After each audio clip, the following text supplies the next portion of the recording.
Salut jeune pousse, c'est Tom le jardinier. On se retrouve aujourd'hui pour te parler de ce petit carnet dans lequel je note tout. En effet, c'est important d'être bien organisé dans son potager, de faire un petit peu des plans, de savoir quand on a semé quoi, pour les prochaines années, faire une bonne rotation de culture. Je ne pensais pas tourner cette vidéo, mais c'est suite à de nombreux commentaires. Tom, comment tu fais pour t'organiser pour tes semis? Tom, moi j'ai plusieurs variétés de tomates au jardin, j'ai tendance à les confondre, comment tu fais? Et tout ça, donc c'est pour ça que j'ai tourné cette vidéo sur le carnet de mon jardin. Je commence par la première chose qui m'a fait adopter un carnet pour mon jardin. C'est bêtement les semis. Je note chaque fois la date, la variété complète et le fournisseur des graines ainsi que la quantité de graines que j'ai semées. Ça peut paraître tout bête, mais l'année prochaine, quand tu auras toute la saison derrière toi, retrouver le fournisseur de tes graines ou par exemple, si tu veux plus de graines, tu ne sais pas combien il y en avait dans ton jardin, c'est tout bête, tu retrouves tout dans ce petit carnet. Et après de ça, j'ai rajouté plein de chapitres à ce carnet. Typiquement, l'année passée, à un moment donné, je me suis retrouvé sans courgettes. Et j'ai regardé dans mon carnet après les semis que j'ai oublié de faire un semis au milieu de deux récoltes de courgettes. Il y avait 3 mois d'écart entre les semis. Je me dis, je vais peut-être en faire moins dans les deux périodes de semis que j'ai faites l'année passée pour en faire une au milieu et avoir 3 périodes de semis tous les mois pendant 3 mois pour avoir des récoltes un petit peu plus continues puis pas 2 pics de récolte. C'est une chose pour laquelle il sera utile. Dans ce carnet, je vais aussi faire les plans de mon potager pour 2 raisons. La première, c'est pour d'année en année avoir un souvenir d'où je vais mettre mes cultures. Je fais le plan de mon jardin 4 fois par année. Le premier jour de la saison pour avoir un petit peu une vision sur l'évolution du jardin pour toutes les saisons.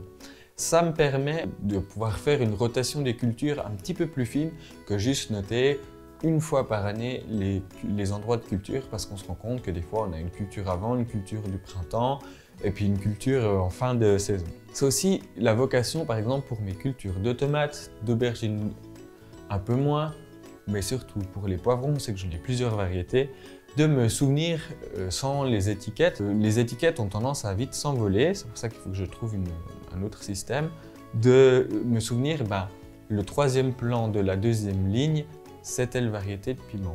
Donc tout ça est noté dans mon petit cahier. Je note aussi chaque fois que j'interviens au jardin. Je te rassure, pas pour les désherbages, mais par exemple, chaque fois que je fais un semis, chaque fois que je bute les haricots ou les pommes de terre. Comme ça, j'ai un petit peu une vue d'ensemble du temps que je passe au jardin, des actions qui me paraissent nécessaires, plus nécessaires pour l'année prochaine. Et je note aussi les faits marquants du jardin. Par exemple, là il neige, on est en mars, c'est normal, mais par exemple, si j'aurais par exemple une neige un peu tardive ou un coup de gel un peu tardif, ou si tout d'un coup j'ai de la grêle, comme ça j'ai une vue d'ensemble du potager pour comprendre par exemple pourquoi j'ai tel résultat cette année-là alors que l'année passée j'en avais un résultat différent en faisant un peu les choses pareilles. Ces petits carnets, j'essaye de les garder au moins 5 ans parce que une bonne rotation des cultures se fait en tout cas sur 5 ans.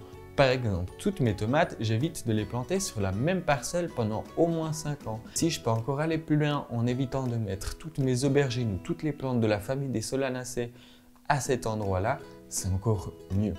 Tu l'auras compris, avoir un petit carnet comme ça, mais c'est peut-être pas ça la solution pour toi. C'est peut-être noté dans un classeur avec des feuilles, des tableurs que tu pourrais imprimer. Moi, c'est un petit carnet que je peux faire voyager partout avec moi quand je suis au jardin, qui n'est pas tout près de chez moi. Mais tu peux avoir d'autres solutions, un tableur Excel, ça peut être ton blog, pourquoi pas. Et si tu as un blog, du coup, partage-le moi dans les commentaires, je me ferai un plaisir d'aller lire tes articles. Note aussi si tu ajoutes par exemple de l'engrais ou du compost dans ton jardin, dans ces petits carnets. Typiquement pour l'ail et toute la famille des Aliacées, ils ont tendance à pas apprécier les fumures quand tu rajoutes du fumier ou ce genre de choses là dans ton jardin. Pendant 1 ou 2 années, ils aiment un peu les terrains un peu plus pauvres.